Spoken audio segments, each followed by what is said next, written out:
وهنرمي كده واحد قرفة عيدان برضو. طبعا بيديله نكهة وطعم قوي قوي مع الهوت شوكليت قرفة. ده نعمله في البيت سهل جدا وبسيط. طبعا مع الساعة والشتاء هيدفينا كده ويخلينا يعني اهو تغيير، يعني ممكن نغير في المشاريب بتاعتنا.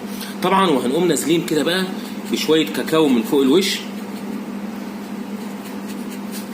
لو مفيش كاكاو ممكن نسكويك، ولو مفيش نسكويك ممكن قرفة، يعني اللي موجود عندنا ممكن نحطه. ويا سلام بقى لو في شوية مكسرات، ممكن نحط شوية مكسرات، أي نوع مكسرات عندنا، مش لازم نجيب مكسرات غالية، مكسرات أي نوع عندنا ممكن نحطها مع الهوت شوكولات قرفة، هيدينا طعم خطير.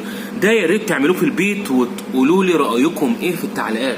حاجة كده عظمة وزي الفل، كل شوية بيطلب مني.